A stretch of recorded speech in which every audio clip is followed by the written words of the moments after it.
চিৎকার, ধাক্কাধাক্কি আর কাদায় লুটোপুটি, এটাই হাতাকা মাতসুরি, জাপানের ঐতিহ্যবাহী পাগলাটে এক উৎসব যেখানে শত শত লোইনক্লথ পরিহিত পুরুষ ঠান্ডায় কাঁপতে কাঁপতে কাদার মধ্যে ঝাঁপিয়ে পড়ে ভাগ্য ও আশীর্বাদের জন্য।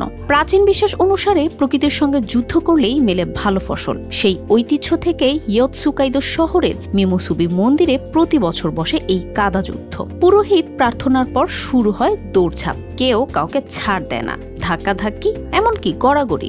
দর্শকরাও অংশ নিতে পারেন। কপালে কাদা লাগলে বলা হয় বছরভর সৌভাগ্য মিলবে। জাপানের ইয়োতসুকাইদো শহরের মিমোসুবি মন্দিরে প্রতি বছর আয়োজন করা হয় এই দুঃসাহসী উৎসব। এর শিখর প্রতিথ বহু বছর আগে। লিলি হালাল বিউটি সোপ, বিএসটিআই কর্তৃক সনদপ্রাপ্ত দেশের প্রথম হালাল বিউটি সোপ, দীপ্তিময় উজ্জ্বল ত্বকের জন্য।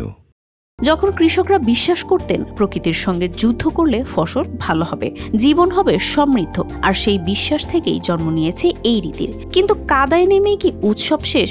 একদমই না। পুরোহিতদের বিশেষ প্রার্থনার পর শুরু হয় আসল উত্তেজনা। শত শত মানুষ যখন দৌড়ে নামে তখন মনে হয় যেন একটা বিশাল যুদ্ধক্ষেত্র। প্রতিযোগীরা একে অপরকে ঠেলে সরিয়ে দিতে চায়, কেউ পিছপা হয় না।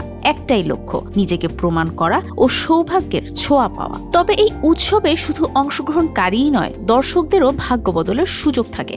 অনেকেই বিশ্বাস করেন যদি এই উৎসবের কাদা কপালে লাগে তবে সারা বছর সৌভাগ্য লেগে থাকবে। তাই অনেকে ইচ্ছে করেই সামনে চলে আসে যেন কাদা মেখে নিতে পারে। তাহলে যদি কখনো এই উৎসবে যান, সাবধান, যে কেউ কিন্তু আপনাকে জোর করে কাদা মেখে দিতে পারে। শুধু আনন্দ নয়, আনে আশীর্বাদ। জাপানিরা মনে করেন এই উৎসব শুধু পাগলামি নয়, এটা আত্মশুদ্ধির এক মাধ্যম। দর্শক, কি মনে হয়, আপনি কি এই কাদা যুদ্ধের অংশ হতে চান, নাকি দূর থেকে শুধুই দেখবেন? জানাতে পারেন কমেন্টে। বুশরা সুলতানা, RTV।